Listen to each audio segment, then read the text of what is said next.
मिंडा कंपनीतील कर्मचाऱ्याच्या हत्येचा उलगडा, 2 कनिष्ठ कर्मचाऱ्यांना अटक.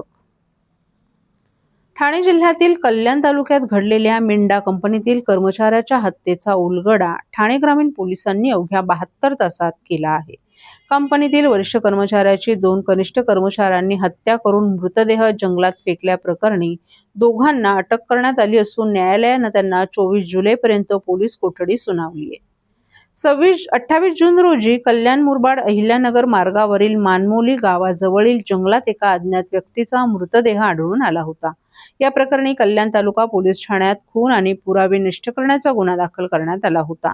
घटनेचं गांभीर्य लक्षात घेऊन ठाणे ग्रामीणचे पोलीस अधीक्षक doctor Vinaykumar Rathod, upper police अधीक्षक अनमोल मित्तल यांच्या मार्गदर्शनाखाली स्थानिक गुन्हे शाखा आणि कल्याण तालुका पोलिसांची 6 विशेष पथकं तपासासाठी नियुक्त करण्यात आली.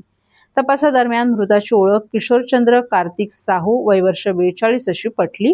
ते मुरबाड येथील मिंडा कंपनीत कार्यरत होते. पोलिसांनी घटनास्थळी, परिसरातील तसंच कंपनीतील सीसीटीव्ही फुटेज, तांत्रिक माहिती आणि इतर पुराव्यांच्या आधारे तपास केला असता या हत्येमागे कंपनीतीलच 2 कनिष्ठ कर्मचारी असल्याचं निष्पन्न झालं.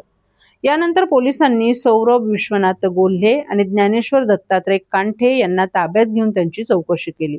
चौकशीत दोघांनी गुन्ह्याची कबुली दिली. प्राथमिक तपासानुसार वैयक्तिक वादातून त्यांनी किशोरचंद्र साहू यांना जंगलात नेऊन त्यांची हत्या केली.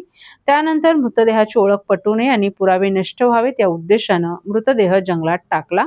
तसंच मृताच्या गळ्यातील सोन्याच्या साखळ्याही लुटल्याचं तपासात समोर आलं. दोन्ही आरोपींना अटक करून न्यायालयात हजर करण्यात आलं असता न्यायालयाने त्यांना 24 जुलैपर्यंत पोलीस कोठडी सुनावली आहे. या हत्येमागील नेमकं कारण आणि इतर कोणते पैलू आहेत का याचा पुढील तपास ठाणे ग्रामीण पोलीस करत आहेत.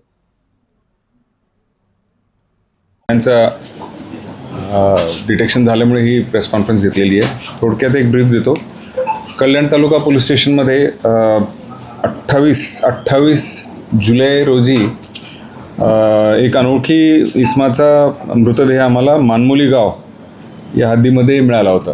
अतिशय दुर्गम भागामध्ये, म्हणजे आपण अहिल्यानगरला जाणारा जो रस्ता आहे तिथून आतमध्ये मानमोली गावाकडे जाणारा रस्ता आहे, साधारण 1-1.5 किलोमीटर आतमध्ये जे घाटसारखा परिसर होता त्या परिसरामध्ये कुजलेल्या अवस्थेत एक मृतदेह मिळून आला. सर्वात मोठा पहिल्यांदा चॅलेंज हा होता की तो अनोळखी इसम होता. त्याच्याबद्दल काही एवढं मात्र कपड्यांवरून असं दिसत होतं की तो शर्ट पॅन्ट, त्याच्या अंगावर एक सॅक होती समोर, त्याच्यावरून तो कुठेतरी नोकरी करणारा असावा असा अंदाज होता.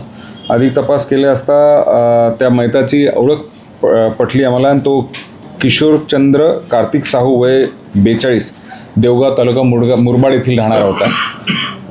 तो नंतर तपासामध्ये त्याची पत्नी व इतर त्याचे जे घरमालक यांच्याशी तपास केला असता असं कळालं की मिंडा कंपनी आहे मुरबाडमध्येच, तिथं तो कामाला होता. परंतु ज्या भागामध्ये ती डेड बॉडी मिळाली होती त्या ठिकाणी कसलाही CCTV फुटेज नव्हते. त्यामुळे कुठेही त्याच्याबरोबर कोण गेला, काय गेला ह्याचा काही थांगपत्ता लागत नव्हता. तब्बल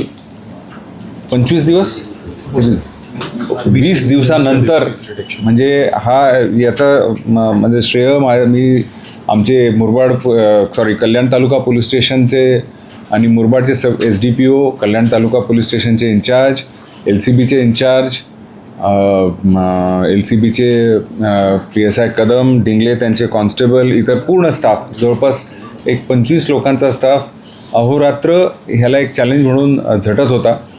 आणि त्यामध्ये मग नंतर फायनली ब्रेकडाऊन किंवा ब्रेकथ्रू आम्हाला असं मिळालं की त्या तांत्रिक विश्लेषणाच्या आधारावर आम्ही 2 आरोपींना संशयित म्हणून ताब्यात घेतलं आणि त्यांना विचारपूस केली असता त्यांनी हा गुन्हा केल्याचं कबूल केलं आहे. ते दोन्ही आरोपी आहेत सौरभ विश्वनाथ गोल्हे, 24 वर्ष, वय रायता कल्याणचे, आणि ज्ञानेश्वर कंठे, 28 वर्ष, किनवली माजलगाव तालुका मुरबाड इथले. हे तिघेही मिंडा कंपनीमध्येच कामाला होते आणि त्याच्या ओळखीचे होते. हा, पहिली केस. आता लगेच मग बाईट सुरू करून टाकतो. दोघांनी. त्याच्या मागचं कारण बेसिकली ह्याचं थोडंसं समलैंगिक हे होते. तो त्यांना छेडत होता. हा सिनियर होता तिथे आणि हे तिथं टेम्पररी वर्कर म्हणून काम करत होते. त्याच्यामुळे